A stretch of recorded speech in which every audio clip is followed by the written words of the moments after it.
Hello everyone, welcome to लचफिशियस। दोस्तों, current affairs का जो हमने सीरीज स्टार्ट किया है उसमें अभी तक हम लोग दो वीडियो जो है करंट अफेयर्स का अपलोड कर चुके हैं, जिसमें जुलाई और अगस्त का करंट अफेयर्स कवर किया गया है। इस वीडियो में हम लोग सितंबर 2022 का करंट अफेयर्स कवर करेंगे। तो इसमें जो है स्मार्ट नोट्स और डायग्राम के माध्यम से सारे करंट अफेयर्स को कवर करवाया जाएगा, जिससे आपको जो है याद करने में जद्दोजहद का सामना ना करना पड़े, सारे फैक्ट इजीली आपको याद हो जाए। तो चलिए सेशन को स्टार्ट करते हैं। देखिए, मानव विकास रिपोर्ट 2021-22 इसे यूएनडीपी द्वारा जारी किया गया है। यूएनडीपी का फुल फॉर्म है यूनाइटेड नेशन डेवलपमेंट प्रोग्राम, अर्थात जो है संयुक्त राष्ट्र विकास कार्यक्रम, याद रखिएगा। देखिए, इसके तहत जो है मानव विकास सूचकांक एचडीआई 2021 जारी किया गया है। तो एचडीआई 2021 में भारत का रैंक क्या है, ये पूछा जा सकता है। तो 191 देशों में भारत का रैंक 132वां है, याद रखिएगा, मोस्ट इंपॉर्टेंट है, स्टार लगा लीजिएगा इसे। 132वां है भारत का रैंक। 2020 की बात करें तो 2020 में भारत का स्थान 131वां था।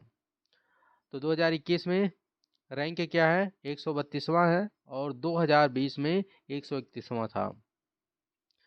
इसमें जो है शीर्ष स्थान पर स्विट्जरलैंड है, पहला स्थान स्विट्जरलैंड को प्राप्त हुआ है। भारत के पड़ोसी देशों की बात करें तो पाकिस्तान का रैंक 161वां है, चाइना का 79वां है, नेपाल का 143वां है, भूटान का 127वां है, बांग्लादेश का 129वां है, और श्रीलंका का 73वां है। देखिए, यहाँ से भी क्वेश्चन कभी कभी पूछ लिया जाता है।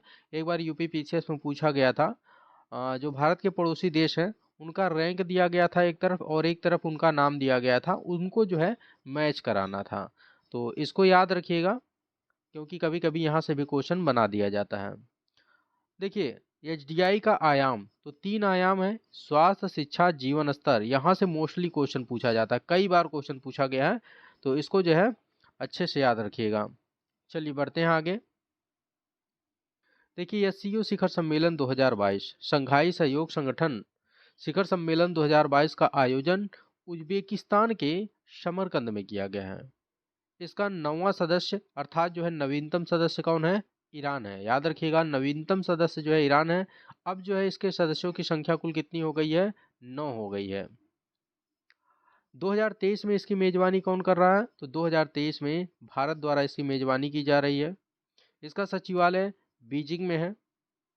इसकी स्थापना की बात करें तो इसकी स्थापना 1996 में किया गया था, और इसके संस्थापक सदस्य जो थे वो रूस, कजाकिस्तान, चीन, किर्गिस्तान और तजाकिस्तान थे।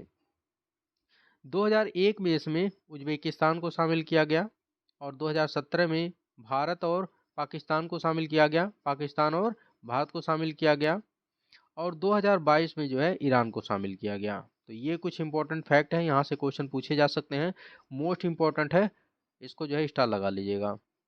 चलिए आगे बढ़ते हैं। देखिए, यदि इसका पीडीएफ आप प्राप्त करना चाहते हैं तो इसका छोटा सा शुल्क रखा गया है, 25 रुपये जो है इसका शुल्क रखा गया है।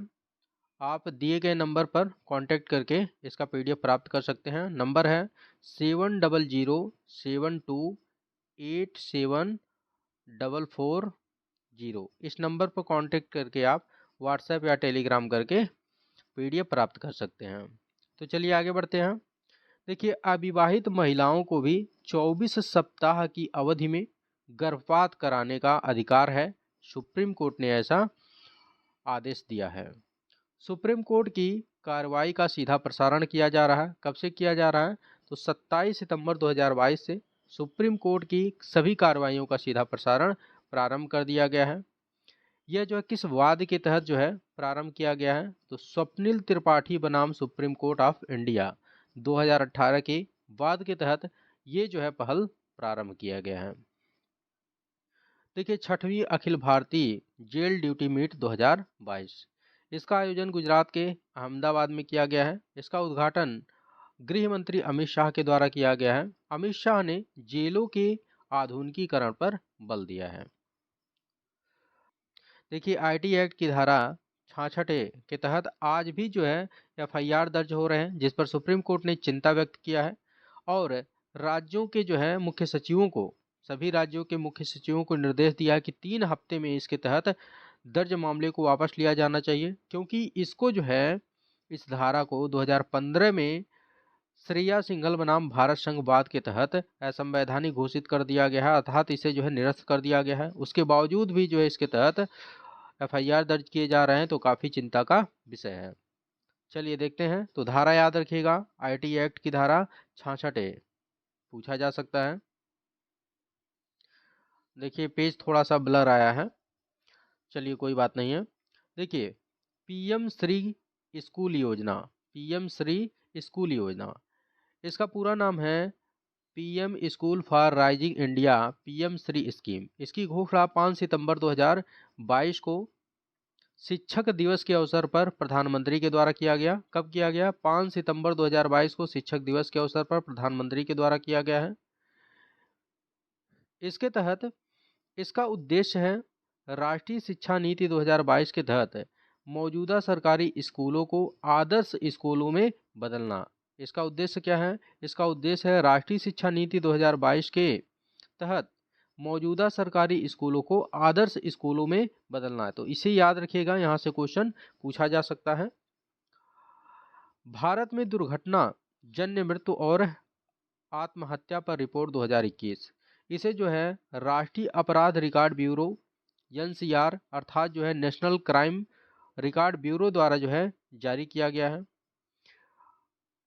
एनसीआरबी की बात करें तो इसकी स्थापना 1986 में की गई थी। कब की गई थी? 1986 में। इसका हेडक्वार्टर कहाँ पर है? नई दिल्ली में है, और ये जो है गृह मंत्रालय के अंतर्गत कार्य करता है। इस रिपोर्ट में कहा गया है कि 2021 में आत्महत्या से जो मौतें हुई हैं वो 1.64 लाख से अधिक मौतें आत्महत्या से हुई हैं। तो इस रिपोर्ट का ये जो है डाटा है, तो इसको भी याद रखिएगा। खास करके जो है एनसीआरबी के जो है संदर्भ में थोड़ा सा याद रखिएगा कि ये जो है रिपोर्ट किसने जो है जारी किया है और एनसीआरबी का मुख्यालय वगैरह कहाँ पर है। यहाँ से क्वेश्चन पूछा जा सकता है। चलिए आगे बढ़ते हैं। देखिए नमूना पंजीकरण प्रणाली सांख्यिकी रिपोर्ट 2020, इसे रजिस्ट्रार जनरल ऑफ इंडिया ने जारी किया है। किसने जारी किया है? रजिस्ट्रार जनरल ऑफ इंडिया ने जारी किया है। इसमें जो है बताया गया है कि भारत ने एक उपलब्धि हासिल की है कि भारत में जो मृत्यु दर की संख्या है उसमें कमी आई है, मृत्यु दर में कमी आई है। ये कुछ आंकड़े जो है इसके द्वारा जारी किए गए हैं। देखिए कुल प्रजनन दर, टोटल फर्टिलिटी रेट 2019 में 2.1 था और 2020 में ये घट करके 2 हो गया है। नवजात शिशु मृत्यु दर ये जो है 2019 में 22 था और 2020 में घट करके 20 हो गया है। शिशु मृत्यु दर 2019 में 30 था और 2020 में 28 हो गया है।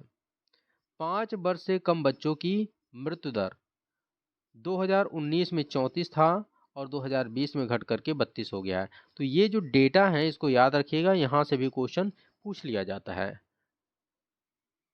चलिए आगे बढ़ते हैं। देखिए भारत में अपराध 2021, भारत में अपराध 2021, इस रिपोर्ट को जारी किया है राष्ट्रीय अपराध रिकॉर्ड ब्यूरो ने। इसमें कहा गया है कि 2021 में मानव तस्करी के कुल 2189 मामले जो है सामने आए हैं, जबकि 2020 में 1714 मामले सामने आए थे। तो इस रिपोर्ट में उल्लेख किया गया है कि इसमें जो है 27.7% की वृद्धि हुई है। मतलब मानव तस्करी में 27.7% की वृद्धि हुई है 2020 की तुलना के अनुसार। ठीक है, तो ये जो है याद रखिएगा कि मानव तस्करी में कितनी वृद्धि हुई है 2020 से लेकर के 2021 के मध्य 27.7% की वृद्धि हुई है। असम के 8 उग्रवादी गुटों के मध्य शांति समझौता हुआ है। तो याद रखिएगा कहाँ के? असम के। जलदूत ऐप मोस्ट इंपॉर्टेंट है, स्टार लगा लीजिएगा। जलदूत ऐप, इसका शुभारंभ नई दिल्ली में किया गया है। इसका काम है कि गांवों के जल स्तर को मापना। गांव के जल स्तर को मापने के लिए जलदूत ऐप को लॉन्च किया गया है। कहाँ पर लॉन्च किया गया है? नई दिल्ली में। चलिए देखते हैं। देखिए पोषण अभियान के कार्यान्वयन पर रिपोर्ट, पोषण अभियान के कार्यान्वयन पर रिपोर्ट किसने जारी किया है? नीति आयोग ने जारी किया है। नीति आयोग यदि कोई रिपोर्ट जारी करता है तो इम्पोर्टेंट हो जाता है, तो इसको आप लोग स्टार लगा लीजिए और इसमें जो फैक्ट दिए गए हैं उसको याद रखिएगा। यहाँ से क्वेश्चन बनना तय है। नीति आयोग ने कौन सा रिपोर्ट जारी किया है? पोषण अभियान के कार्यान्वयन पर रिपोर्ट। देखिए, पोषण अभियान को राष्ट्रीय पोषण मिशन के नाम से भी जाना जाता है, तो कंफ्यूज मत होइएगा। कहीं पर आपको पोषण अभियान देखने को मिलेगा, कहीं पर राष्ट्रीय पोषण मिशन देखने को मिलेगा। इसका शुभारंभ कब किया गया था? तो इसका शुभारंभ 8 मार्च 2018 को किया गया था। देखिए, ये जो है याद रखिएगा, क्योंकि जो योजनाएं हैं, जो क्या नाम है, गवर्नमेंट के द्वारा योजनाएं लॉन्च की जाती हैं, इससे भी क्वेश्चन 7 से 8 क्वेश्चन यहाँ से भी पूछे जाते हैं। खास करके ये पूछ लिया जाता है कि इसे कब शुभारंभ किया गया था या इसका उद्देश्य क्या है। तो उद्देश्य और प्रारंभ का जो है इसका ईयर कम से कम आपको याद होना चाहिए, मैच कराने के लिए दे दिया जाता है। तो राष्ट्रीय पोषण मिशन, इसे कब शुभारंभ किया गया था? 8 मार्च 2018 को। और इसका उद्देश्य क्या है? बच्चों, गर्भवती एवं स्तनपान कराने वाली माताओं के स्वास्थ्य एवं पोषण स्तर में सुधार करना। ठीक है, ये इसका उद्देश्य है। इस रिपोर्ट में कहा गया है कि जो बड़े राज्य हैं उसमें शीर्ष स्थान पर महाराष्ट्र है, आंध्र प्रदेश है और गुजरात है। अर्थात जो राष्ट्रीय पोषण मिशन है, इसको जो है बेहतर तरीके से महाराष्ट्र में लागू किया गया है, उसके बाद आंध्र प्रदेश में, उसके बाद जो है गुजरात में। ये जो है इनका क्रम है। छोटे राज्यों की बात करें तो छोटे राज्यों में सिक्किम शीर्ष स्थान पर है। चलिए आगे बढ़ते हैं। देखिए, दक्षिण क्षेत्रीय परिषद की 30वीं बैठक का आयोजन कहाँ पर किया गया है? ये जो है केरल के तिरुवनंतपुरम में किया गया है। इसकी अध्यक्षता किसके द्वारा की गई है? तो गृह मंत्री अमित शाह के द्वारा की गई है। पूछा जाता है क्वेश्चन की दक्षिण क्षेत्रीय परिषद या क्षेत्रीय परिषद कैसा निकाय है? तो आपका आंसर होना चाहिए सांविधिक निकाय है, स्टैट्यूटरी बॉडीज है। इसे जो है राज्य पुनर्गठन अधिनियम 1956 के तहत जो है स्थापित किया गया था। क्षेत्रीय परिषदों की बात करें तो इसे 5 जोन में विभाजित किया गया है। कौन कौन से जोन हैं? उत्तरी, दक्षिणी, पूर्वी, पश्चिमी और केंद्रीय। उत्तर प्रदेश की बात करें तो अपना उत्तर प्रदेश और मध्य प्रदेश, यूपी और मध्य प्रदेश, दोनों राज्य केंद्रीय क्षेत्रीय परिषद में आते हैं। और बिहार की बात करें तो बिहार जो है पूर्वी क्षेत्रीय परिषद में आता है। बिहार जो है पूर्वी क्षेत्रीय परिषद में आता है। तो ये जो है याद रखिएगा, कभी कभी पूछ लिया जाता है कि उत्तर प्रदेश किस क्षेत्रीय परिषद के अंतर्गत आता है या मध्य प्रदेश किस क्षेत्रीय परिषद के अंतर्गत आता है? केंद्रीय क्षेत्रीय परिषद। क्षेत्रीय परिषदों की अध्यक्षता केंद्रीय गृह मंत्री द्वारा की जाती है। इससे अलग एक जो है उत्तर पूर्वी परिषद का गठन किया गया है, जो कि क्षेत्रीय परिषद के अंतर्गत नहीं आता है, ये अलग है। इसे जो है क्षेत्रीय परिषद में शामिल नहीं किया गया है। इसमें जो पूर्वोत्तर के राज्य हैं उन राज्यों को इसमें शामिल किया गया है। चलिए आगे बढ़ते हैं। देखिए, मेक इन इंडिया कार्यक्रम, इसे जो है 25 सितंबर 2022 को 8 वर्ष पूरे हो गए हैं। तो इसे कब लॉन्च किया गया था? 2014 में लॉन्च किया गया था और 25 सितंबर 2022 को इसे 8 वर्ष पूरे हो गए हैं। तो इसे याद रखिएगा, खास करके ये डेट याद रखिएगा कि इसे कब लॉन्च किया गया था, क्योंकि ये चर्चा में है तो यहाँ से क्वेश्चन दे दिया जाएगा और मैच कराने के लिए दिया जाएगा। 2-3 योजनाओं को दे दिया जाएगा, मैच कराने के लिए दिया जाएगा। तो इसे जो है याद रखिएगा। 5वां राष्ट्रीय पोषण माह, तो 5वां राष्ट्रीय पोषण माह 1 से 30 सितंबर 2022 तक मनाया गया है, महिला एवं बाल विकास मंत्रालय के द्वारा।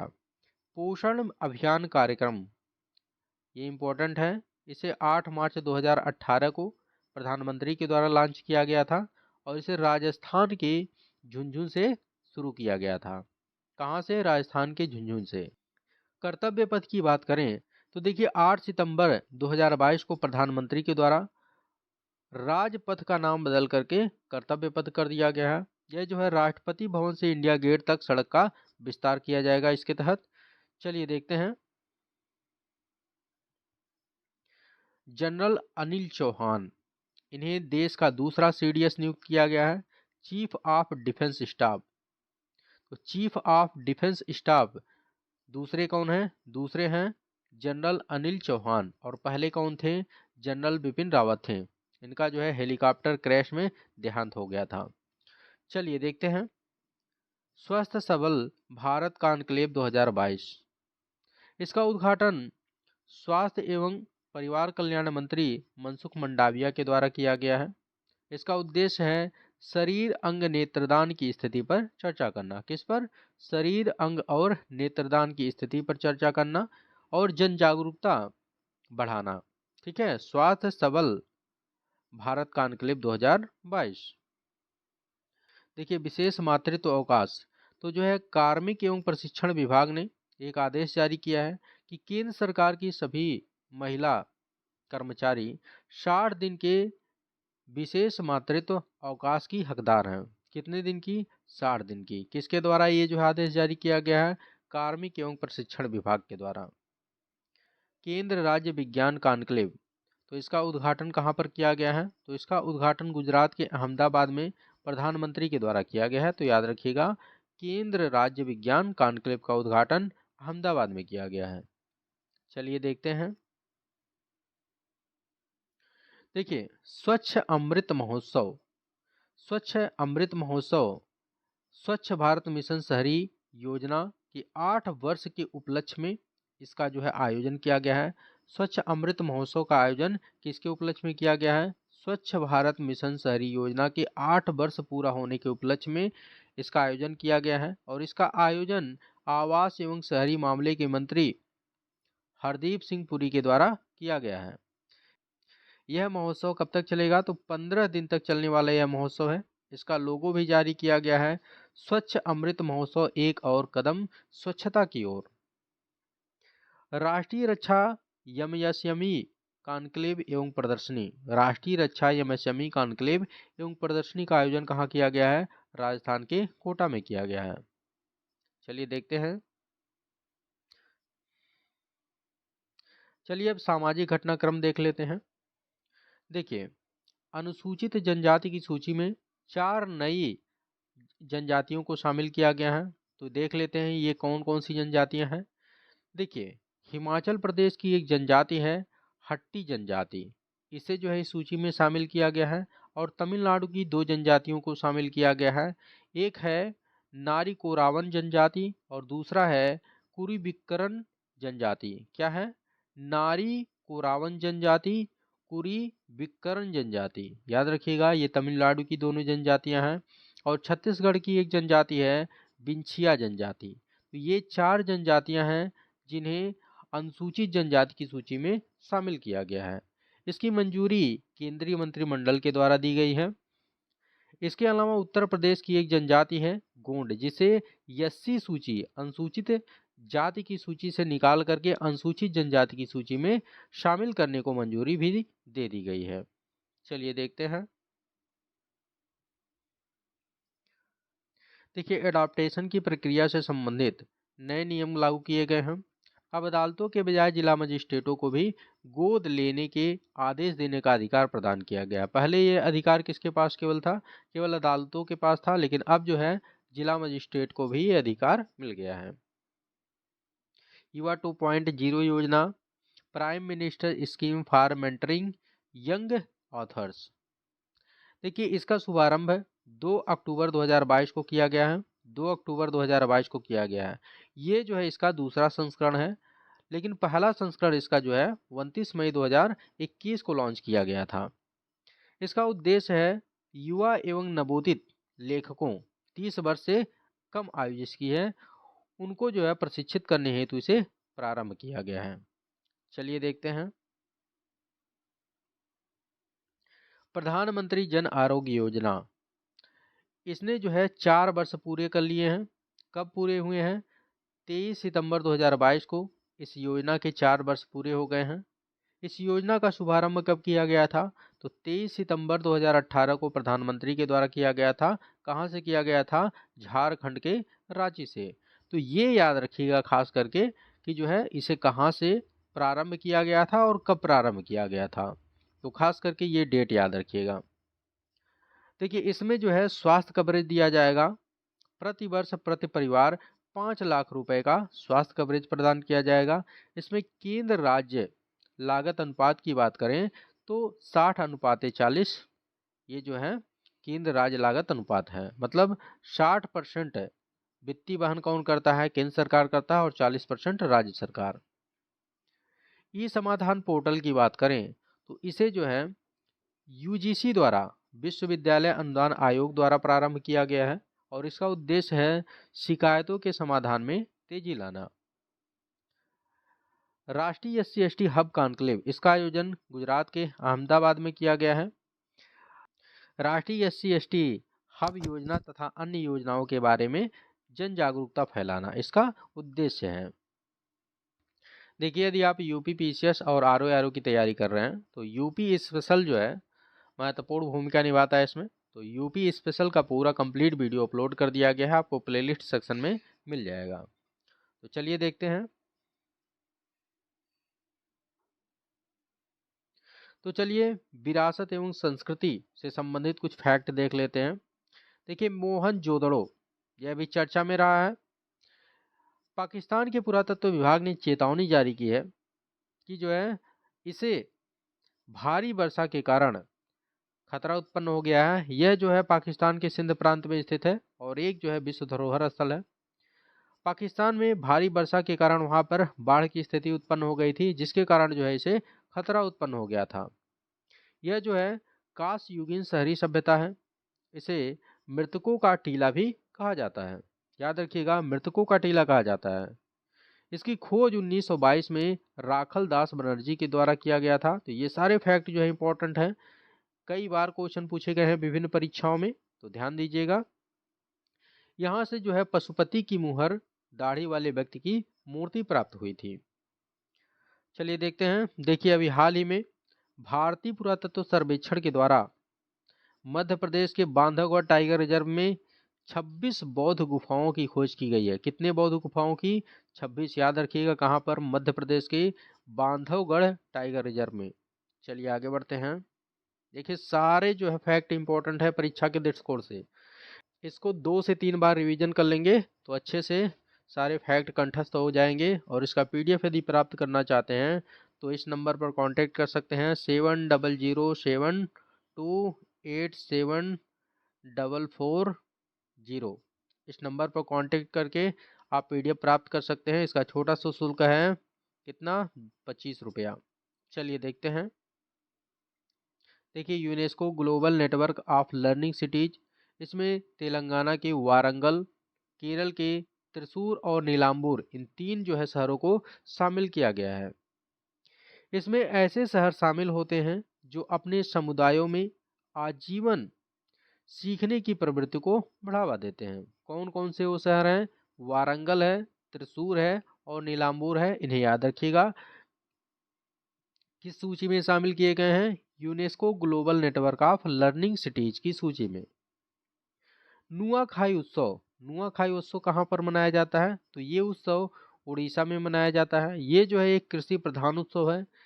फसल कटाई से पहले देवता के लिए नए चावल चढ़ाए जाते हैं। ठीक है। इसके अर्थ की बात करें तो नुआ का मतलब होता है नया और खाई का मतलब होता है भोजन। चलिए देखते हैं। देखिए, basilica of Bom Jesus, basilica of Bom Jesus, ये जो है स्थित है पुराने गोवा में। 400 साल से अधिक पुराना चर्च है। ये क्या है? चर्च है एक। यह जो है विश्व धरोहर स्थल में शामिल है। इसके जीर्णोद्धार हेतु इसे 1 माह के लिए बंद कर दिया गया है। क्या नाम है इसका? Basilica of Bom Jesus. Bathukamma उत्सव, बथुकम्मा उत्सव को अभी हाल ही में नई दिल्ली के कर्तव्य पथ में आयोजित किया गया है। इसका अर्थ है जीवन की देवी।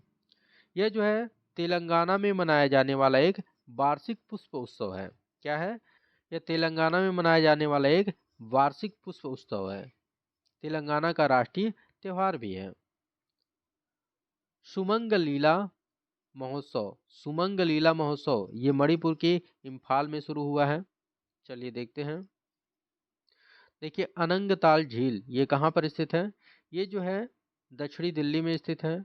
राष्ट्रीय महत्व का स्मारक घोषित किया गया है किसके द्वारा? संस्कृति मंत्रालय द्वारा। संस्कृति मंत्रालय द्वारा इसे राष्ट्रीय महत्व का स्मारक घोषित किया गया है। इसका निर्माण तोमर राजा अनंगपाल द्वितीय के द्वारा करवाया गया था। तो इसे भी याद रखिएगा। किसके द्वारा करवाया गया था? अनंगपाल द्वितीय के द्वारा। देखिए हैदराबाद मुक्ति दिवस, इसके वार्षिक स्मरणोत्सव की मंजूरी भारत सरकार के द्वारा दी गई है। यह स्मरणोत्सव कब से कब तक मनाया जाएगा, तो ये 17 सितंबर 2022 से 17 सितंबर 2023 तक पूरे एक वर्ष तक मनाया जाएगा।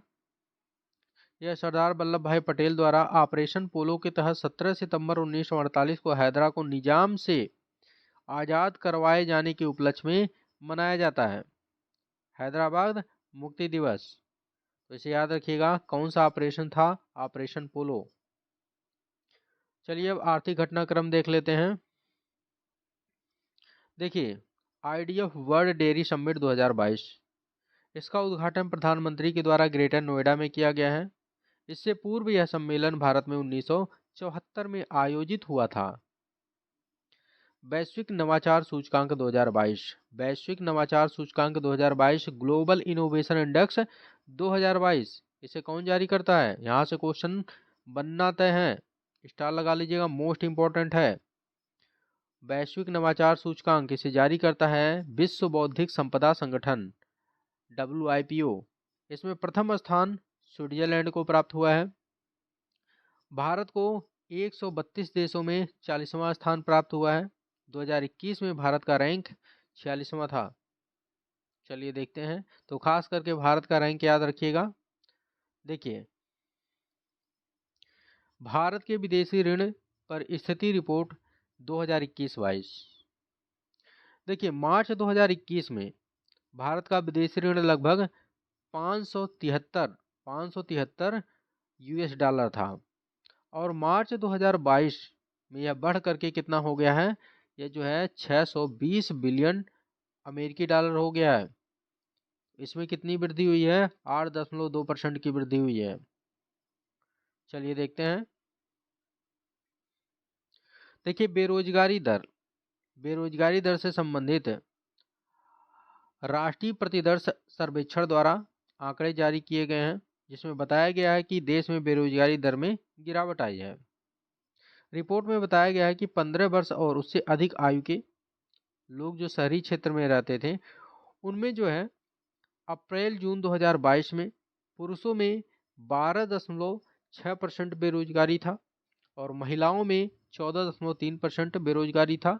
वहीं अप्रैल जून 2022 में बेरोजगारी दर कम हो गया है, 12.6% से घट करके 7.6% हो गया, 14.3% से घट करके 9.5% हो गया। ठीक है, तो राष्ट्रीय प्रतिदर्श सर्वेक्षण के अनुसार देश में बेरोजगारी दर में गिरावट आई है। तो ये याद रखिएगा कि जो है पुरुषों में कितना गिरावट आया है और महिलाओं में कितना गिरावट आया है, और इसे जो है किसके द्वारा जारी किया गया है, राष्ट्रीय प्रतिदर्श सर्वेक्षण के द्वारा। भारत की अर्थव्यवस्था, हाल ही में भारत की अर्थव्यवस्था विश्व की 5वीं सबसे बड़ी अर्थव्यवस्था बन गई है। पहले जो है 6वीं थी। तो भारत ने जो है किसको रिप्लेस किया है, यूके को, यूनाइटेड किंगडम को रिप्लेस करके जो है 5वां स्थान हासिल किया है। यह रिपोर्ट किसका है, ब्लूमबर्ग का है। पहले स्थान पर है अमेरिका, दूसरे स्थान पर है चीन, तीसरे स्थान पर जापान, चौथे स्थान पर जर्मनी है, 5वें स्थान पर भारत है और 6वें स्थान पर यूके है। चलिए देखते हैं।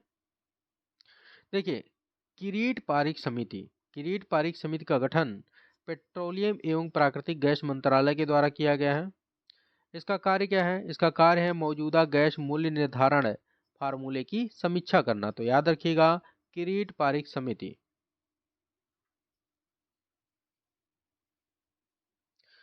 देखिए वित्तीय स्थिरता एवं विकास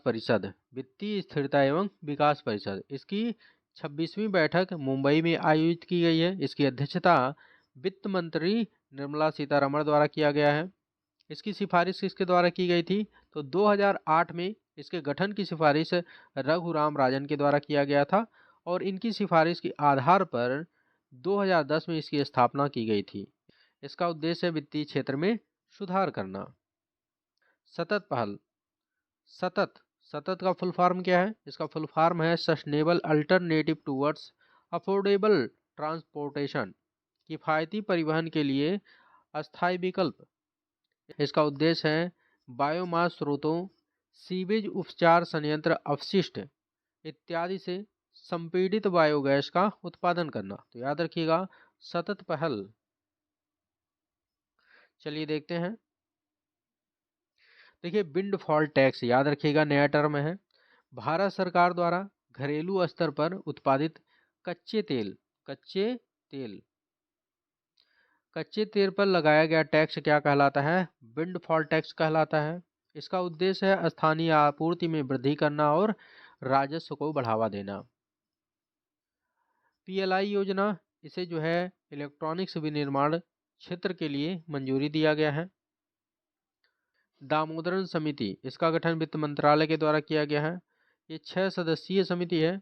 इसका कार्य है उद्यम पूंजी और प्राइवेट इक्विटी में निवेश को बढ़ाने के तरीके सुझाना।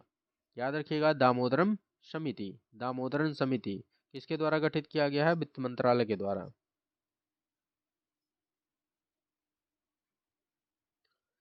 गया जी बांध है, मोस्ट इंपॉर्टेंट है, स्टार लगा लीजिएगा। किसी न किसी परीक्षा में आपको देखने को मिलेगा। गया जी बांध है जो कि भारत का सबसे लंबा रबड़ बांध है। यह जो है फाल्गु नदी पर बना है। कहाँ बना है? फाल्गु नदी पर बना है। इसका उद्घाटन बिहार के मुख्यमंत्री द्वारा किया गया है। कहाँ पर इसका निर्माण हुआ है? बिहार के गया में हुआ है। तो याद रखिएगा भारत का सबसे लंबा रबड़ बांध है गया जी बांध। कहाँ पर है? बिहार के गया में है। किस नदी पर है? फाल्गु नदी पर। इंडिया यूएस स्टार्टअप सेतु, इंडिया यूएस स्टार्टअप सेतु, इसे लॉन्च किया है केंद्रीय मंत्री पीयूष गोयल ने। कहाँ पर? अमेरिका के सैन फ्रांसिस्को में। इसका कार्य है कि भारत और अमेरिकी कंपनियों के मध्य सेतु का कार्य करना। ठीक है। देखिए वित्त मंत्री ने आरबीआई को कर्जदारों की सुरक्षा हेतु वैध ऋणदाता ऐप की एक श्वेत सूची व्हाइट लिस्ट तैयार करने को कहा है कि जो क्या नाम है ऋणदाता ऐप हैं उनमें जो वैध हैं उनकी एक अलग सूची बनाई जाए जिससे कर्जदारों की सुरक्षा की जा सके। चलिए देखते हैं। धान के अंतर्गत कृषि भूमि में कमी। देखिए कृषि मंत्रालय के द्वारा 2021 में धान के अंतर्गत कृषि भूमि में 5.62% की कमी आई है। चलिए अब अंतर्राष्ट्रीय घटनाक्रम देखते हैं जो कि परीक्षा के दृष्टिकोण से अति महत्वपूर्ण है। यहाँ से काफी क्वेश्चन बनते हैं। देखिए हिंद प्रशांत आर्थिक मंच की मंत्री स्तरीय बैठक, इसका सम्मेलन कहाँ पर हुआ है? अमेरिका के लॉस एंजल्स में हुआ है। याद रखिएगा हिंद प्रशांत आर्थिक मंच की मंत्री स्तरीय बैठक कहाँ पर संपन्न हुआ है? अमेरिका के लॉस एंजल्स में।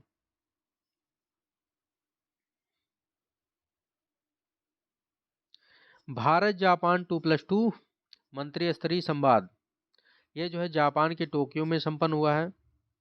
इसमें दोनों देशों के रक्षा मंत्री और विदेश मंत्री भाग लेते हैं। तो जो 2+2 वार्ता होता है उसमें दोनों देशों के, जिस देश के मध्य होता है उस दोनों देशों के रक्षा मंत्री और विदेश मंत्री भाग लेते हैं। भारत 4 देशों के साथ 2+2 वार्ता करता है। किसके किसके साथ? अमेरिका, रूस, जापान और ऑस्ट्रेलिया के साथ।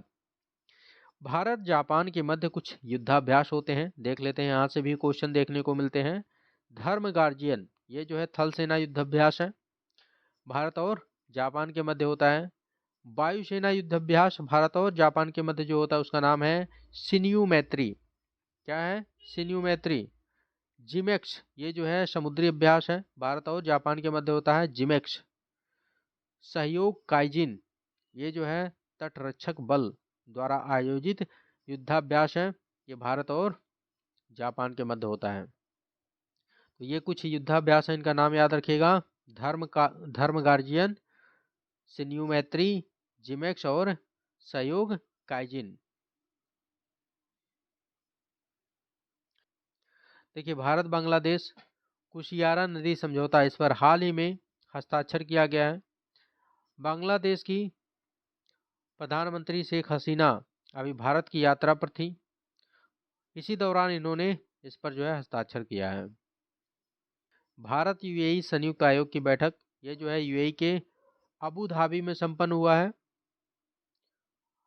इसकी सह अध्यक्षता भारत के विदेश मंत्री एस जयशंकर और यूएई के विदेश मंत्री अब्दुल बिन जायद अल नहयान के द्वारा किया गया है। कौन सा आयोग था? भारत यूएई संयुक्त आयोग।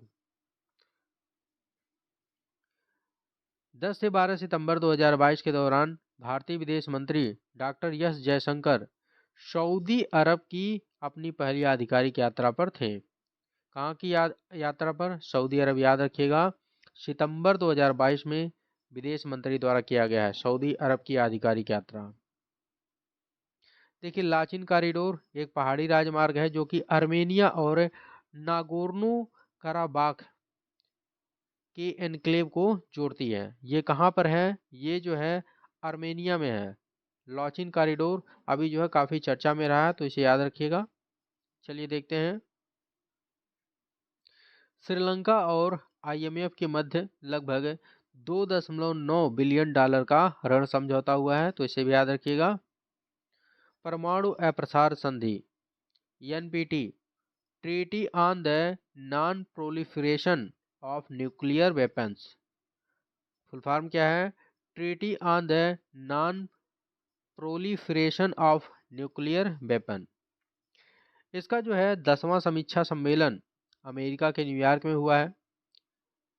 इस पर हस्ताक्षर 1968 में हुआ था और इसे 1970 में लागू किया गया था। इसका उद्देश्य है परमाणु अस्त्रों के प्रसार को सीमित करना तथा परमाणु ऊर्जा के को शांतिपूर्वक उपयोग को बढ़ावा देना। परमाणु ऊर्जा के शांतिपूर्वक उपयोग को बढ़ावा देना, परमाणु अप्रसार संधि। चलिए देखते हैं। विश्व सामाजिक सुरक्षा रिपोर्ट 2020-22। विश्व सामाजिक सुरक्षा रिपोर्ट 2020-22 इसे जारी किया है अंतर्राष्ट्रीय श्रम संगठन ने, इंटरनेशनल लेबर ऑर्गेनाइजेशन ने इसे जारी किया है। सामाजिक सुरक्षा पर वैश्विक खर्च लगभग 12.9% किया जाता है। ये जो है इस रिपोर्ट में कहा गया है। आईएलओ की बात करें तो यहाँ पर आईएलओ जो इम्पोर्टेंट हो जाता है। इसकी स्थापना 1919 में वर्साय की संधि के द्वारा की गई थी। याद रखिएगा, अंतर्राष्ट्रीय श्रम संगठन की स्थापना 1919 में वर्साय की संधि से की गई थी। इसके सदस्य देशों की संख्या 187 है। इसका हेडक्वार्टर कहाँ पर है? इसका हेडक्वार्टर स्विट्जरलैंड के जिनेवा में है।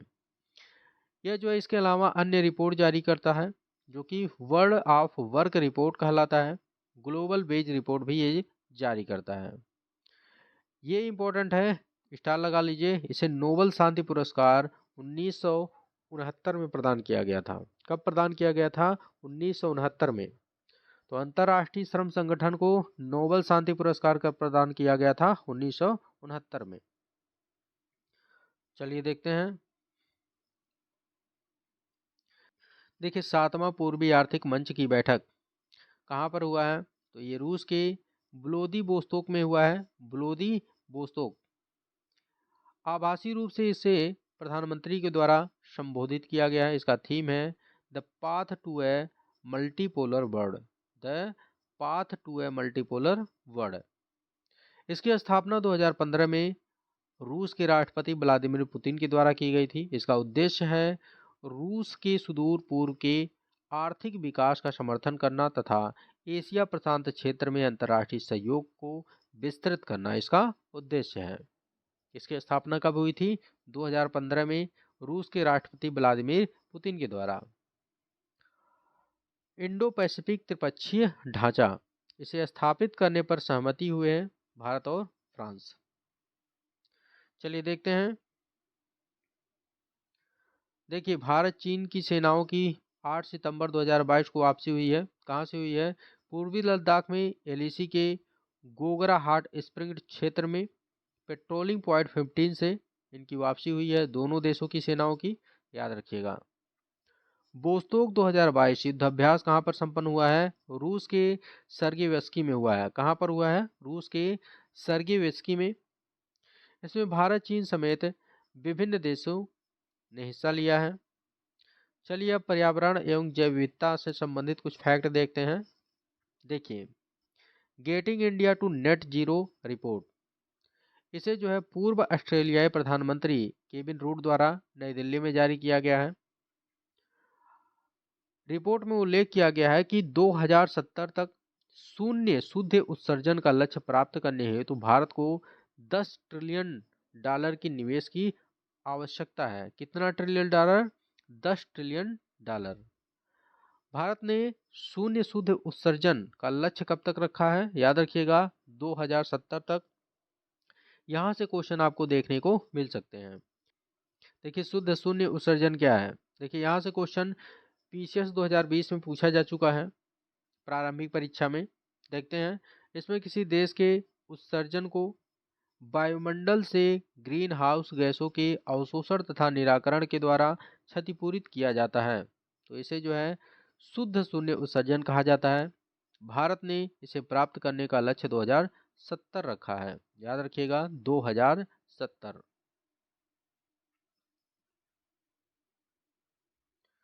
अंतर्राष्ट्रीय अक्षय ऊर्जा एजेंसी, इसकी स्थापना 2009 में की गई थी। इसका मुख्यालय कहाँ है? जर्मनी के वान में है। अंतर्राष्ट्रीय अक्षय ऊर्जा एजेंसी। महासागरों की रक्षा के लिए संयुक्त राष्ट्र संधि, इसका वार्ता सम्मेलन अमेरिका के न्यूयॉर्क में आयोजित हुआ है। इस पर जो है सहमति नहीं बन सकी है। महासागरों की रक्षा के लिए संयुक्त राष्ट्रीय संधि। Third international day of clean air of blue skies, इसका आयोजन 7 सितंबर 2022 को पर्यावरण, वन एवं जलवायु परिवर्तन मंत्रालय के द्वारा किया गया है। इसका अन्य नाम है स्वच्छ वायु अंतर्राष्ट्रीय दिवस। तो international day of clean air for blue skies को किस अन्य नाम से जाना जाता है? तो इसे स्वच्छ वायु अंतर्राष्ट्रीय दिवस के नाम से भी जाना जाता है। इसका आयोजन कब हुआ है? 7 सितंबर 2022 को। चलिए देखते हैं। देखिए रेड ईयर्ड स्लाइडर कछुआ, यह जो केरल में पाया जाने वाला कछुआ है, सार्वजनिक जल निकायों में इसकी उपस्थिति चिंता का कारण बन गई है, क्योंकि ये तेजी से प्रजनन करता है, जिसके कारण अन्य जो जलीय जीव हैं उनको खतरा उत्पन्न हो गया है। तो ये जो है एक चिंता का विषय हो गया है। तो पूछा जा सकता है ये कछुआ कहाँ पाया जाता है? केरल में पाया जाता है। देखिए जलवायु क्षतिपूर्ति, पाकिस्तान ने विकसित और धनी देशों से जलवायु क्षतिपूर्ति की मांग की है। पाकिस्तान का कहना है कि अभी हाल ही में जो पाकिस्तान में बाढ़ आई है, जिससे पाकिस्तान को अत्यधिक जो है क्षति का सामना करना पड़ा है, जान माल की हानि हुई है, कहीं ना कहीं जो है विकसित और धनी देश इसके जिम्मेदार हैं। वो अपने जो है विकास के लिए ग्रीन हाउस गैसों का अंधाधुंध उत्सर्जन किए हैं, जिसके कारण जो है ग्लोबल वार्मिंग को बढ़ावा मिला है और इसी ग्लोबल वार्मिंग के कारण ग्लेशियर पिघले हैं और पाकिस्तान में बाढ़ की स्थिति उत्पन्न हुई है। तो इनसे जो है क्षतिपूर्ति की पाकिस्तान ने मांग की है। चलिए देखते हैं blue transformation road map. Blue transformation road map इसे जारी किया है संयुक्त राष्ट्र खाद्य एवं कृषि संगठन FAO ने। इसकी अवधि कब से कब तक है? इसकी अवधि है 2022 से 2030 तक। यह जलीय खाद्य प्रणाली को बढ़ावा देने की रूपरेखा प्रदान करता है। तो याद रखिएगा ब्लू ट्रांसफॉर्मेशन रोड मैप। जिज्ञासा 2.0 कार्यक्रम का आयोजन कहाँ पर किया गया है? जिज्ञासा 2.0 कार्यक्रम का आयोजन भारतीय पेट्रोलियम संस्थान देहरादून द्वारा किया गया है। भारतीय पेट्रोलियम संस्थान देहरादून द्वारा किया गया है नवीकरणीय ईंधन के लिए। जिज्ञासा 2.0 किससे संबंधित है? नवीकरणीय ईंधन से संबंधित है। चलिए देखते हैं विश्व जल कांग्रेस और प्रदर्शनी 2022। विश्व जल कांग्रेस और प्रदर्शनी 2022 यह कहाँ पर संपन्न हुआ है? यह प्रदर्शनी डेनमार्क के कोपेनहेगन में संपन्न हुआ है। इसका आयोजन अंतर्राष्ट्रीय जल संघ के द्वारा किया गया है। इसका थीम है स्मार्ट रहने योग्य शहर के लिए जल। ये थीम याद रखिएगा। साथ ही साथ ये भी याद रखिएगा कि कहाँ पर संपन्न हुआ है? डेनमार्क के कोपेनहेगन में विश्व जल कांग्रेस और प्रदर्शनी 2022। वैश्विक पर्यावरण सुविधा लघु अनुदान कार्यक्रम, इसकी शुरुआत पर्यावरण, वन एवं जलवायु परिवर्तन मंत्रालय UNDP और टेरी के द्वारा किया गया है संयुक्त रूप से। कौन कौन इसमें शामिल है? पर्यावरण, वन एवं जलवायु परिवर्तन मंत्रालय, UNDP और टेरी। इसका उद्देश्य है जैव विविधता, जलवायु परिवर्तन और भूमि क्षरण के विषयों पर अध्ययन और काम करना, वैश्विक पर्यावरण सुविधा लघु अनुदान कार्यक्रम। चलिए देखते हैं। देखिए मिशन अमृत सरोवर, तो इसे जो है 24 अप्रैल 2022 को प्रारंभ किया गया है राष्ट्रीय पंचायती राज दिवस के अवसर पर। तो प्रतिवर्ष 24 अप्रैल को राष्ट्रीय पंचायती दिवस मनाया जाता है, याद रखिएगा। इसका उद्देश्य है भविष्य में पानी का संरक्षण करना। उद्देश्य क्या है? भविष्य में पानी का संरक्षण करना। मिशन अमृत सरोवर, इसका लक्ष्य है देश के प्रत्येक जिले में 75 जल निकायों का विकास एवं कायाकल्प करना। पुणे के एक स्टार्टअप द्वारा भारत का पहला एलएनजी ईंधन वाला हरित ट्रक बनाया गया है। तो याद रखिएगा, कहाँ का स्टार्टअप है? पुणे का स्टार्टअप है, जो कि भारत का पहला एलएनजी ईंधन वाला हरित ट्रक बनाया है। घाटियाना द्वीपड़, घाटियाना द्वीपड़ ये जो है नई प्रजाति की केकड़ी की खोज की गई है कर्नाटक में। शहरी जल निकाय सूचना प्रणाली, इसकी शुरुआत आवास एवं शहरी कार्य मंत्रालय के द्वारा किया गया है। इसमें जो है राष्ट्रीय रिमोट सेंसिंग सेंटर हैदराबाद द्वारा सहयोग किया गया है। देखिए शून्य अभियान, शून्य अभियान के 1 वर्ष पूरा होने के अवसर पर एक समारोह का आयोजन किया गया है। यह आयोजन नीति आयोग के द्वारा किया गया है। यह एक उपभोक्ता जागरूकता अभियान है जो इलेक्ट्रॉनिक वाहनों के उपयोग को बढ़ावा देकर के वायु प्रदूषण को कम करने पर जोर देता है। तो शून्य अभियान क्या है? शून्य अभियान एक इलेक्ट्रॉनिक वाहनों के उपयोग को बढ़ावा देने हेतु जन जागरूकता है, जन जागरूकता अभियान है। इसमें जो है लोगों को जागरूक किया जा रहा है कि ज़्यादा से ज़्यादा इलेक्ट्रिक वाहनों का प्रयोग करें, जिससे वायु प्रदूषण में कमी आए। विज्ञान एवं प्रौद्योगिकी, चलिए अब इससे कुछ संबंधित फैक्ट देखते हैं। देखिए हाइब्रिड मोटर, इसका सफल परीक्षण इसरो के द्वारा किया गया है। कहाँ से किया गया है? इसरो प्रडोदन कॉम्प्लेक्स महेंद्रगिरी में किया गया है। परसिवरेंस रोवर, ये जो मंगल ग्रह पर नासा का एक अभियान है। इसका उद्देश्य है खगोलीय जीव विज्ञान का अध्ययन तथा सूक्ष्म जीवी जीवन के खगोलीय साक्ष्य को इकट्ठा करना। चलिए देखते हैं। देखिए स्टील्थ, देखिए ये जो है स्टील है, stealth, stealth frigate Taragiri, stealth frigate Taragiri, इसका जो है जलावतरण किया गया है 11 सितंबर 2022 को भारतीय नौसेना के द्वारा। इसका निर्माण प्रोजेक्ट 17A के तहत किया गया है। तो स्टील्थ फ्रिगेट तारागिरी का निर्माण किस प्रोजेक्ट के तहत किया गया है, पूछा जा सकता है। प्रोजेक्ट 17A के द्वारा। इसका निर्माण है मझगांव डाक शिप बिल्डर्स लिमिटेड के द्वारा किया गया है। प्रोजेक्ट 17A, इसके तहत जो है 7 स्टील्थ फ्रिगेट का निर्माण किया जाएगा। पहला जो है इसमें स्टील्थ फ्रिगेट नीलगिरी है और दूसरा है उदयगिरी। तो इसका नाम याद रखिएगा। कितने जो है स्टील फ्रिगेट का जो है निर्माण किया जाएगा? 7 स्टील्थ फ्रिगेट का निर्माण किया जाएगा प्रोजेक्ट 17A के तहत। चलिए देखते हैं। देखिए QR SAM missile, QR SAM missile, इसका फुल फॉर्म है quick reaction surface to air missile.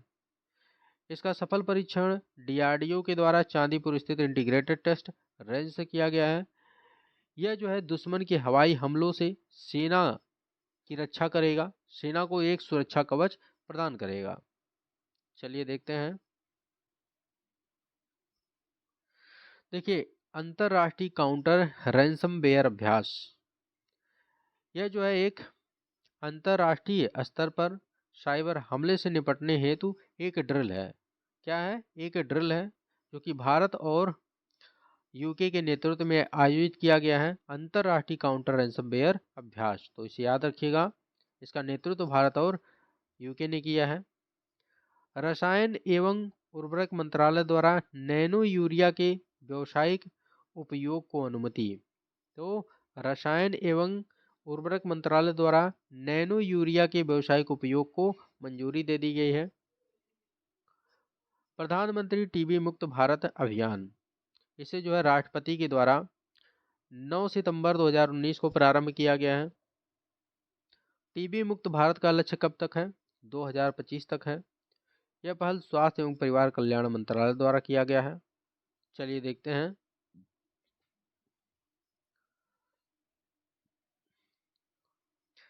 देखिए, डार्क स्काई रिजर्व भारत का पहला डार्क स्काई रिजर्व है, जिसे लद्दाख के हानले में स्थापित किया गया है। इससे देश में खगोल विज्ञान पर्यटन को बढ़ावा मिलेगा। देखिए, साइबोर्ग कॉकरोच, इसका निर्माण जापान के वैज्ञानिकों के द्वारा किया गया है। एक हिस्सा कीट का, बाकी हिस्सा मशीन का बना हुआ है। मनुष्यों को खतरनाक क्षेत्रों के निरीक्षण करने में सक्षम बनाता है। तो ये जो है जो खतरनाक क्षेत्र हैं उसके निरीक्षण में जो है ये मनुष्यों को सक्षम बनाता है। देखिए, प्रोजेक्ट 75 इंडिया, इससे जो है अलग होने की घोषणा रूस के द्वारा की गई है। इसके तहत जो है 6 उन्नत पनडुब्बियों का निर्माण किए जाने की जो है ये परियोजना थी, लेकिन इससे रूस बाहर हो गया है। यह जो है इस परियोजना का दूसरा चरण था। पहला चरण जो था उसे जो है प्रोजेक्ट 75 का पहला चरण, उसमें जो है भारत और फ्रांस के तहत अनुबंध हुआ था, और दूसरे चरण में भारत और रूस के साथ अनुबंध हुआ है। पहले चरण में जो है 6 स्कॉर्पियन श्रेणी की पनडुब्बी का जो है निर्माण किया गया था, और दूसरे चरण में भी 6 उन्नत पनडुब्बियों का निर्माण किया जाना था, किंतु जो है रूस इससे बाहर हो गया है। देखिए, लिजियोनेलोसिस रोग एक जो है निमोनिया प्रकोप है, जो कि अर्जेंटीना में पाया गया है। इससे जो है फेफड़े संक्रमित होते हैं, याद रखिएगा, लिजियोनेलोसिस रोग। देखिए, बाटल नोज डॉल्फिन, ये जो है अमेरिका के फ्लोरिडा नहर में मृत पाया गया है। मृत होने का जो है कारण है बर्ड फ्लू वायरस के कारण जो है मृत पाया गया है। और इसका जो है इस वायरस का क्या नाम है? H5N1। देखिए, बर्ड फ्लू वायरस का नाम है H5N1। और स्वाइन फ्लू एक है, swine flu swine flu virus का नाम है H1N1। याद रखिएगा, H1N1। तो इसे याद कैसे रखना है, यहाँ पर जो है काफ़ी कन्फ्यूजन हो जाता है, हम भूल जाते हैं। देखिए, वर्ड फ्लू, वर्ड कैसी होती है? वर्ड जो है पक्षी, पक्षी जो है कुछ इस प्रकार से होती है, इस प्रकार से पक्षी होती है, इस प्रकार से। तो ये देखिए 5 की तरह ये बना हुआ है, 5 की तरह वर्ड बना हुआ है, 5। तो यहाँ पर देखिए H5N1 हो जाएगा, वर्ड फ्लू हो जाएगा, ऐसे याद रखिएगा। वर्ड से जो है H5N1 होगा, और दूसरा जो है H1N1, ये जो है स्वाइन फ्लू हो जाएगा। तो इससे आप जो है डिफरेंस कर पाएंगे, नहीं तो बड़ा कन्फ्यूजन हो जाता है। चलिए देखते हैं, चलिए लघु संचिका में देखते हैं। एल्विस अली हजारिका, एल्विस अली हजारिका, ये जो है असम के निवासी हैं। उत्तरी चैनल को पार करने वाले पूर्वोत्तर के पहले व्यक्ति हैं। उत्तरी चैनल को पार करने वाले सबसे उम्रदराज व्यक्ति भी हैं। के सुब्रमण्यन, ये भारत के पूर्व आर्थिक सलाहकार रह चुके हैं, और इन्हें जो है IMF में भारत के कार्यकारी निदेशक पद पर नियुक्त किया गया है। तो याद रखिएगा, IMF में भारत के कार्यकारी निदेशक कौन है? के सुब्रमण्यन है।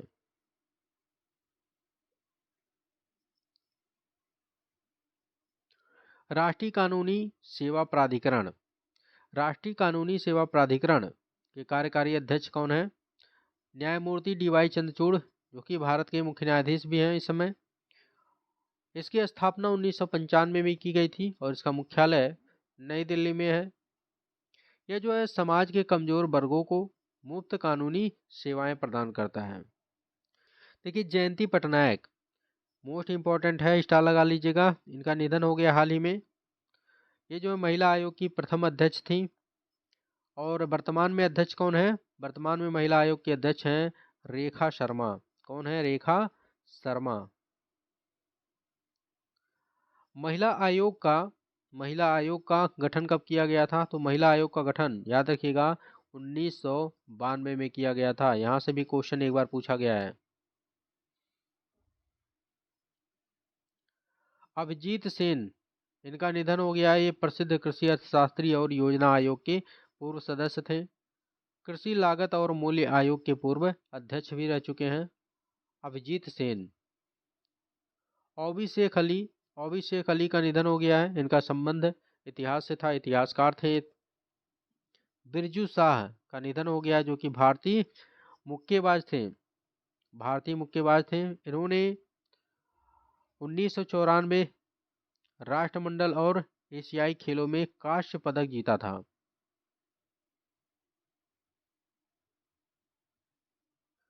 महारानी एलिजाबेथ द्वितीय का निधन हो गया है 8 सितंबर 2022 को। स्कॉटलैंड के बालमोरल कैसल में हुआ है। कहाँ पर हुआ है? बालमोरल कैसल में। स्कॉटलैंड के बालमोरल कैसल में हुआ है 8 सितंबर 2022 को। ब्रिटेन पर सबसे लंबे समय तक राज करने वाली महारानी।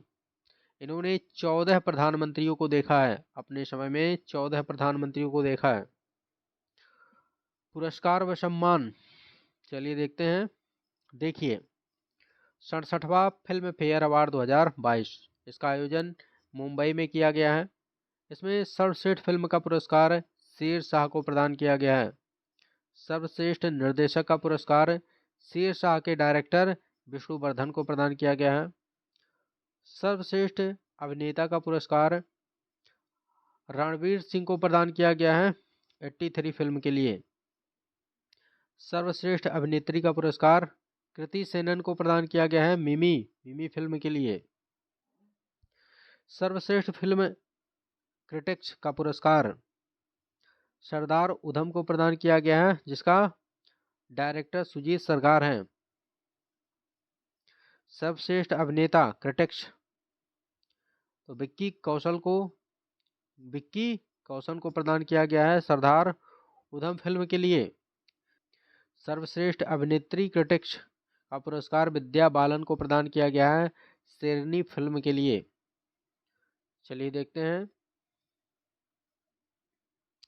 देखिए, Ramon Magsaysay award 2022 most important है। यहाँ से क्वेश्चन बनना तय है, स्टार लगा लीजिएगा। इसकी घोषणा किसके द्वारा की गई है? रेमन मैग्सेसे अवार्ड फाउंडेशन के द्वारा किया गया है। इसकी स्थापना 1957 में की गई थी। एशिया का सबसे बड़ा सम्मान है यह रेमन मैग्सेसे अवार्ड। इसे एशिया का नोबल शांति पुरस्कार भी कहा जाता है। ये फिलीपींस के तीसरे राष्ट्रपति रेमन मैग्सेसे के नाम पर दिया जाता है।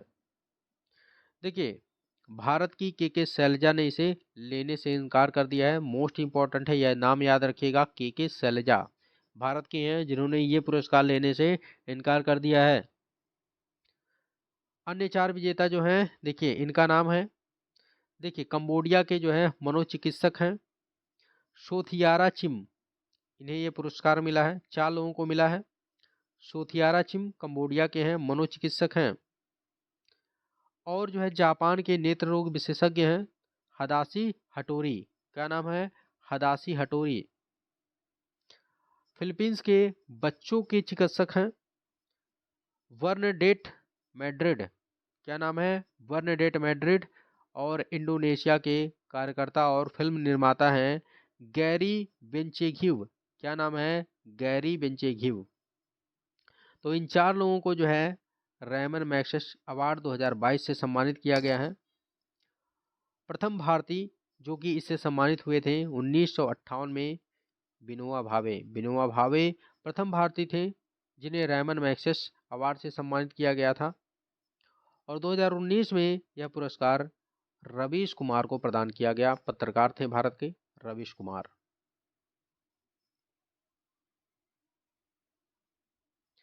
इकतीसवां व्यास सम्मान 2021। 31वां व्यास सम्मान 2021 इसे जो है नई दिल्ली में आयोजित किया गया है।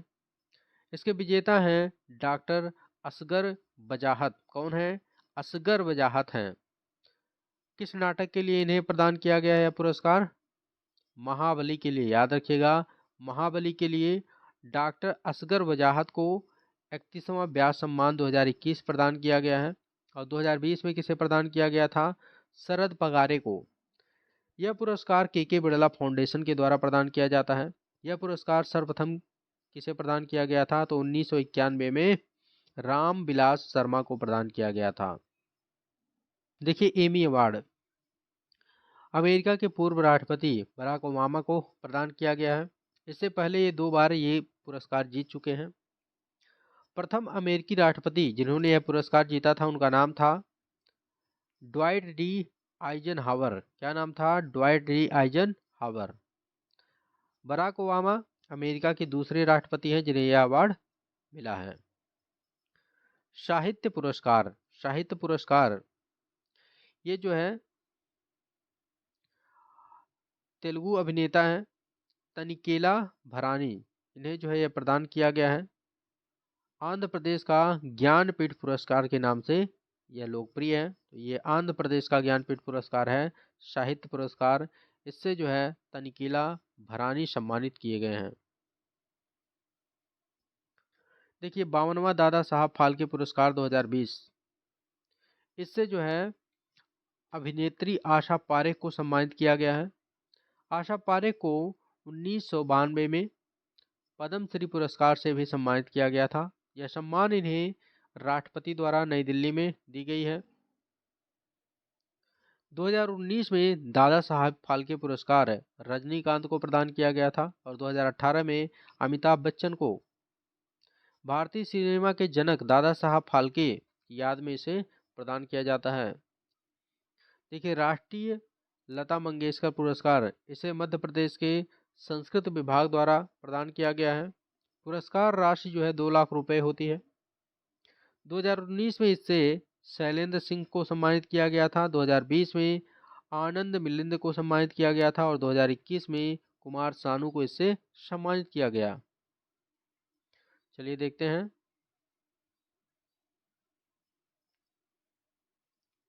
देखिए ब्रेक थ्रू पुरस्कार 2023, ब्रेक थ्रू पुरस्कार 2023 लोकप्रिय है ऑस्कर ऑफ साइंस के नाम से।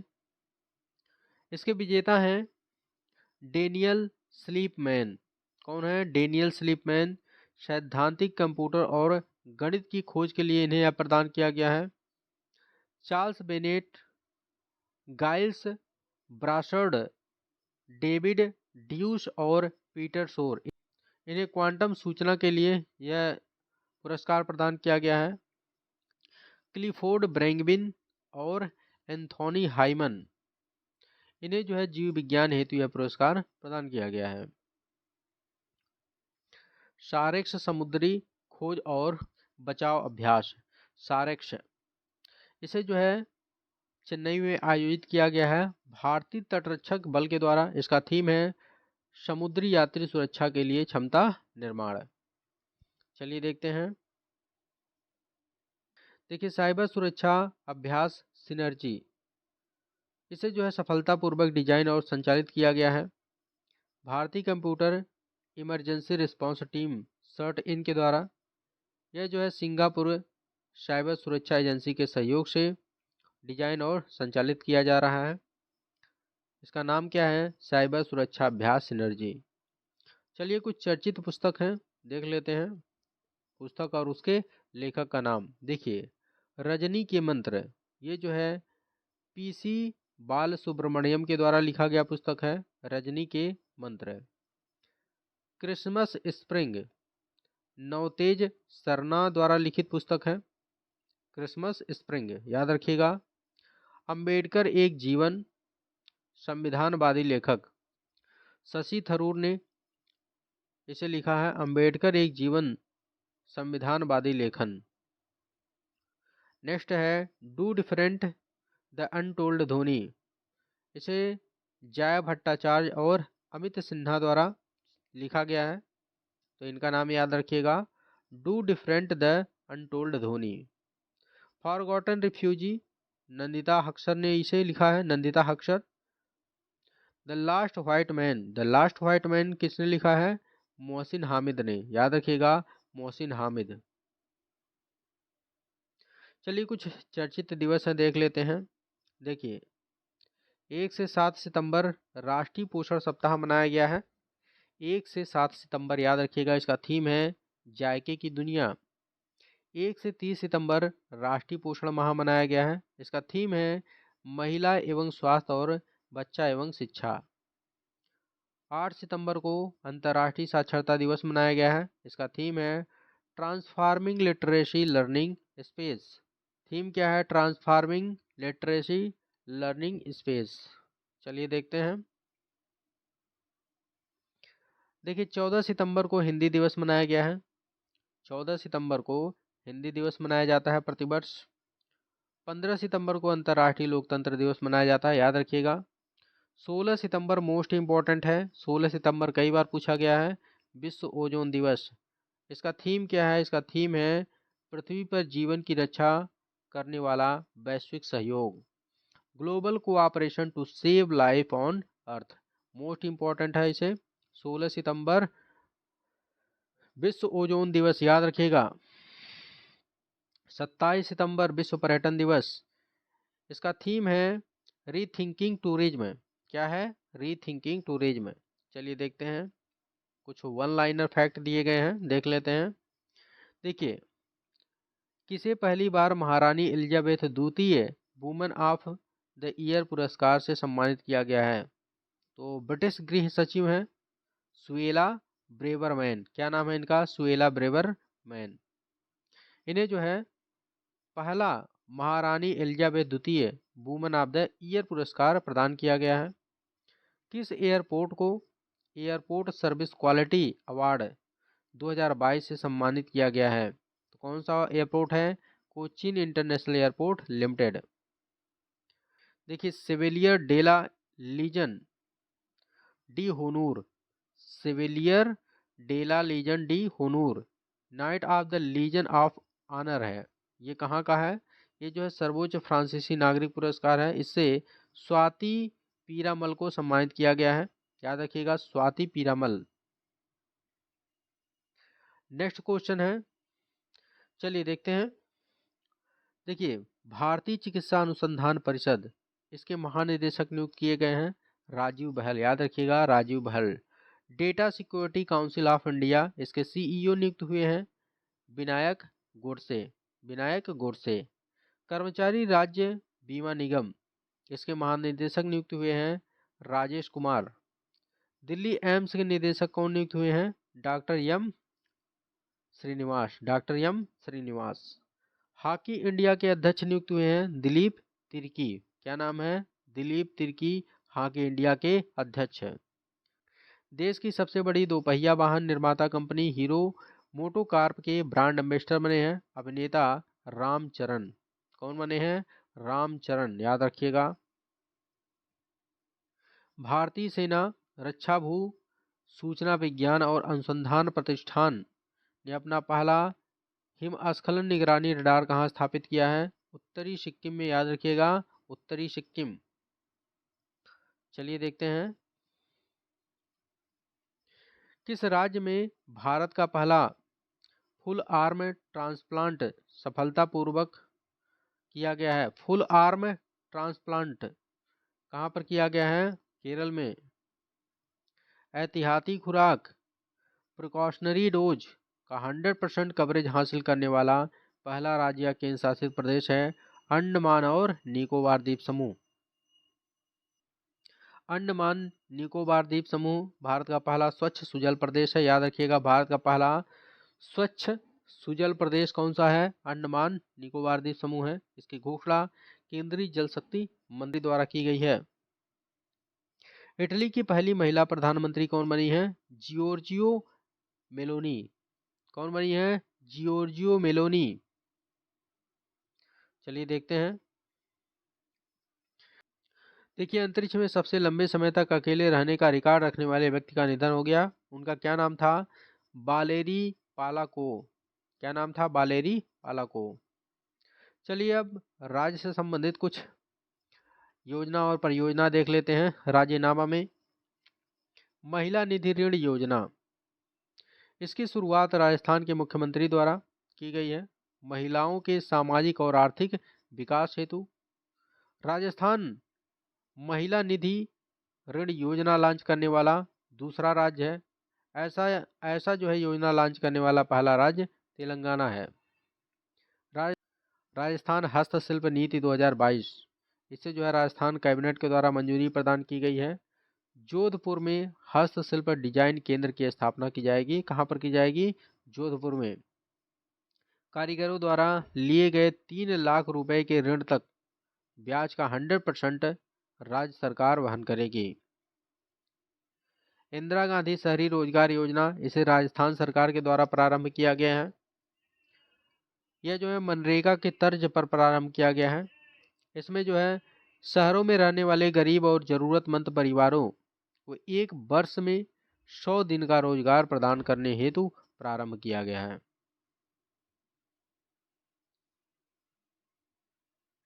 देखिए, गुजरात सिनेमा पर्यटन नीति, पहली बार इसकी घोषणा गुजरात सरकार के द्वारा की गई है। यह 5 वर्षों तक प्रभावी रहेगा, 2022 से 2027 तक। यह जो है सिनेमाई पर्यटन को बढ़ावा देने के उद्देश्य से प्रारंभ किया गया है। देश का पहला वर्चुअल स्कूल, इसे दिल्ली के मुख्यमंत्री के द्वारा शुभारंभ किया गया है। देश भर के छात्र इसमें जो है प्रवेश लेने के लिए पात्र होंगे। इसमें जो है कक्षा 9 से 12 तक के छात्र एडमिशन ले सकते हैं। देखिए, ग्लोबल स्टार्टअप चैलेंज वेंटूराइज कहाँ लॉन्च हुआ है? कर्नाटक में। इसका उद्देश्य क्या है? इसका उद्देश्य है विनिर्माण और स्थिरता क्षेत्र में स्टार्टअप का समर्थन करना। किसका समर्थन करना? स्टार्टअप से संबंधित है। देखिए, कर्नाटक से संबंधित कुछ इंपॉर्टेंट फैक्ट देख लेते हैं जो विभिन्न परीक्षाओं में लगातार पूछे जाते हैं। देखिए, कुचिकल जलप्रपात पूछा गया है यूपी पीसीएस में भी। कुचिकल जलप्रपात यह भारत का सबसे ऊंचा जलप्रपात है, याद रखिएगा, कुचिकल जलप्रपात। मुल्लानगिरी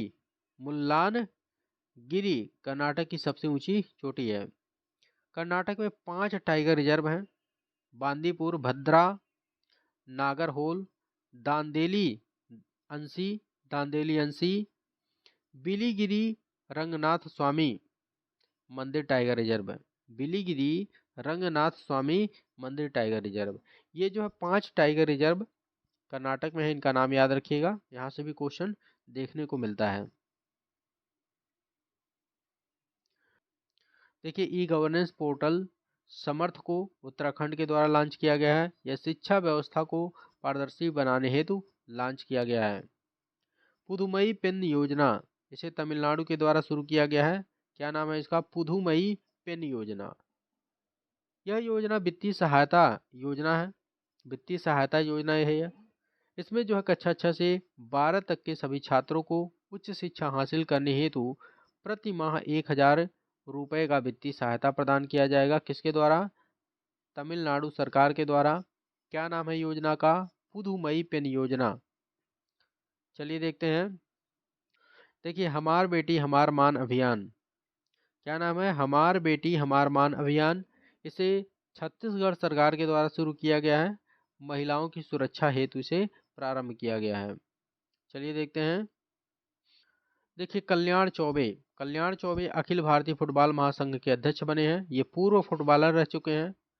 सुरेश रैना, इन्होंने क्रिकेट के सभी प्रारूपों से संन्यास की घोषणा कर दी है। यह जो है मिस्टर आईपीएल के नाम से जाने जाते हैं। तो पूछा जा सकता है कि मिस्टर आईपीएल के नाम से कौन जाना जाता है? सुरेश रैना। देखिए, यूएस ओपन 2022 पुरुष एकल की बात करें तो पुरुष एकल का विजेता कार्लोस अल्कारेज हैं, जो कि स्पेन के हैं, और उप विजेता हैं नॉर्वे के कैस्पर रूड। तो याद रखिएगा, यूएस ओपन 2022 के पुरुष एकल विजेता कौन है? स्पेन के कार्लोस अल्कारेज हैं, और उप विजेता हैं नॉर्वे के कैस्पर कैस्पर रूड हैं। महिला एकल विजेता की बात करें तो पोलैंड की ईगा स्वीटेक हैं। कौन है? ईगा स्वीटेक। और उप विजेता कौन है? ट्यूनेशिया की हैं उन्स जबूर। क्या नाम है? उन्स जबूर नाम है। तो इनका नाम याद रखिएगा। पुरुष एकल और महिला एकल दोनों याद रखिएगा। यहाँ से क्वेश्चन आपको देखने को मिल जाता है। कभी कभी उप विजेता पूछ लिया जाता है, कभी कभी विजेता पूछा जाता है। देखिए, एटीपी रैंकिंग में पहले स्थान पर पहुंचने वाले विश्व के सबसे कम उम्र के खिलाड़ी कौन बने हैं? कार्लोस अल्कारेज बने हैं। ठीक है। देश का नाम भी याद रखिएगा, देश का नाम भी पूछ लिया जाता है, संबंधित देश का नाम भी पूछा जाता है। चलिए देखते हैं। देखिए, विश्व कुश्ती चैंपियनशिप 2022 इसका आयोजन कहाँ हुआ है? सर्बिया के बेलग्रेड में हुआ है। इसमें जो है कांस्य पदक विनेश फोगाट और बजरंग पुनिया ने जीता है। तो याद रखिएगा, विनेश फोगाट और बजरंग पुनिया ने कांस्य पदक जीता है। किस चैंपियनशिप में? विश्व कुश्ती चैंपियनशिप। इसका आयोजन सर्बिया के बेलग्रेड में हुआ है। जापान ओपन बैडमिंटन टूर्नामेंट 2022 इसका आयोजन जापान के ओसाका में हुआ है। पुरुष एकल का विजेता निशिमोतो केंटा है। कौन है? Nishimoto Kenta. महिला एकल की विजेता कौन है? यामागुची अकाने है। कौन है? Yamaguchi Akane. यह से एफ अंडर 17 चैंपियनशिप इसका आयोजन कहाँ पर हुआ है? श्रीलंका के कोलंबो में हुआ है। इसमें विजेता रहा है भारत और उपविजेता नेपाल। डायमंड लीग 2022 इसमें विजेता जेवलिन थ्रोवर नीरज चोपड़ा रहे हैं और उपविजेता चेक गणराज्य के जैकब बडलेजच रहे हैं। कौन रहे हैं? जैकब बडलेजच। चलिए देखते हैं। देखिए, झूलन गोस्वामी जो कि एक भारतीय महिला क्रिकेटर थी, इन्होंने जो है क्रिकेट से संन्यास ले लिया। महिला एक दिवसीय क्रिकेट में सर्वाधिक विकेट लेने का रिकॉर्ड इनके नाम है। दिलीप ट्रॉफी 2022 तो दिलीप ट्रॉफी 2022 का विजेता पश्चिमी क्षेत्र है और उप विजेता दक्षिण क्षेत्र है। कमल नारायण सिंह इनका जो है निधन हो गया प्रयागराज में। ये जो है 1991 में 18 दिन के सबसे कम अवधि के भारत के मुख्य न्यायाधीश नियुक्त हुए थे। तो सबसे कम अवधि के भारत के मुख्य न्यायाधीश कौन थे? कमल नारायण सिंह।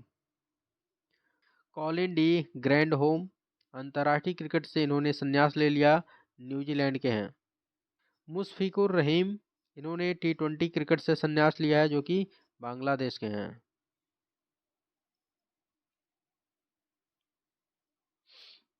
मास्टर कार्ड इसने घोषणा की है कि वह घरेलू मैदान पर आयोजित सभी अंतर्राष्ट्रीय क्रिकेट मैचों पुरुष और महिला के लिए शीर्षक प्रायोजक होगा। मास्टर कार्ड याद रखिएगा। Durand cup football tournament Durand cup football tournament का आयोजन कहाँ पर हुआ है? तो वेस्ट बंगाल के कोलकाता में हुआ है। इसका विजेता बेंगलुरु एफसी है और उपविजेता मुंबई सिटी एफसी है। रोजर फेडरर ने जो है अंतर्राष्ट्रीय टेनिस से संन्यास ले लिया, जो कि स्विट्जरलैंड के थे। रोजर फेडरर 6 साल से अधिक सजा पाने वाले अपराधों में फॉरेंसिक साक्ष्य के संग्रह को अनिवार्य करने वाली देश की पहली पुलिस बल कौन है? दिल्ली पुलिस।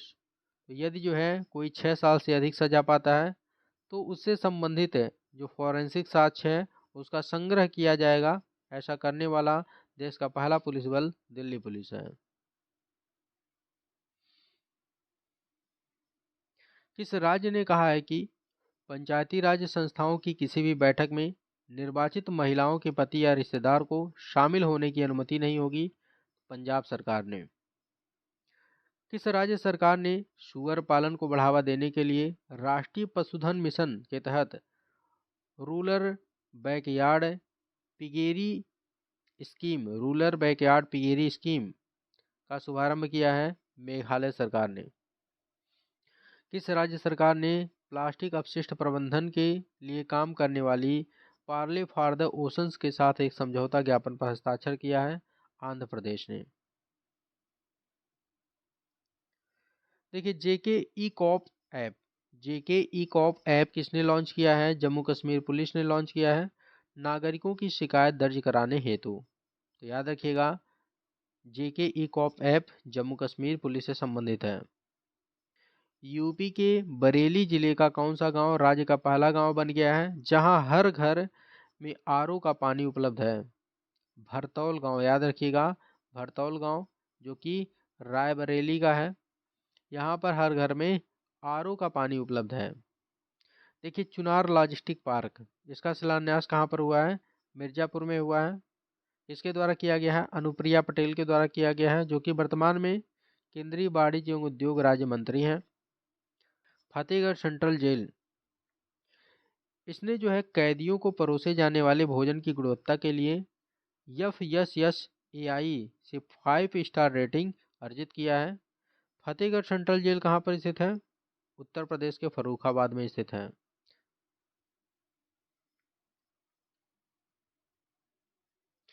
ई अभियोजन पोर्टल के माध्यम से मामलों के निपटान और प्रविष्टि की संख्या में शीर्ष स्थान पर कौन है? उत्तर प्रदेश है। तो ई अभियोजन पोर्टल के माध्यम से मामलों का निपटान करने में शीर्ष स्थान पर उत्तर प्रदेश है। आयुष्मान उत्कृष्ट पुरस्कार 2022 किसे प्रदान किया गया है? उत्तर प्रदेश को प्रदान किया गया है। याद रखिएगा, आयुष्मान उत्कृष्ट पुरस्कार 2022 उत्तर प्रदेश को प्रदान किया गया है। बुंदेलखंड क्षेत्र में पहले बाघ अभ्यारण्य के विकास को हरी झंडी किसने दी है? यूपी गवर्नमेंट ने। किस राज्य की विधानसभा में महिला विधायकों के लिए सदन में महिला केंद्रित मुद्दों के बारे में बोलने और उठाने के लिए एक दिन आरक्षित रखा गया है? उत्तर प्रदेश विधानसभा में। किस राज्य में देश के पहले डुगोंग संरक्षण रिजर्व को अधिसूचित किया गया है? तमिलनाडु में। याद रखिएगा, देश का पहला डुगोंग संरक्षण रिजर्व तमिलनाडु। तो ये आपका जो है सितंबर 2022 का करंट अफेयर्स कंप्लीट हो गया। इससे पहले हमने जो है जुलाई और अगस्त का जो है करंट अफेयर्स कवर करवा दिया था। तो सारे जो है करंट अफेयर्स की वीडियो आपको प्लेलिस्ट में देखने को मिल जाएंगे। यदि इसका PDF आप प्राप्त करना चाहते हैं तो इसका शुल्क जो है 25 रुपया रखा गया है। 7002874440 इस नंबर पर कांटेक्ट करके टेलीग्राम या व्हाट्सएप करके इस PDF को आप प्राप्त कर सकते हैं। यदि आप डेली करंट अफेयर्स का अपडेट चाहते हैं तो आप लक्ष्य पीसीएस टेलीग्राम चैनल को ज्वाइन कर सकते हैं, जिसका लिंक डिस्क्रिप्शन बॉक्स में दिया गया है। अदरवाइज आप टेलीग्राम पर लक्ष्य पीसीएस के नाम से भी सर्च करके जुड़ सकते हैं। तो चलिए मिलते हैं नेक्स्ट वीडियो में, तब तक के लिए जय हिंद जय भारत।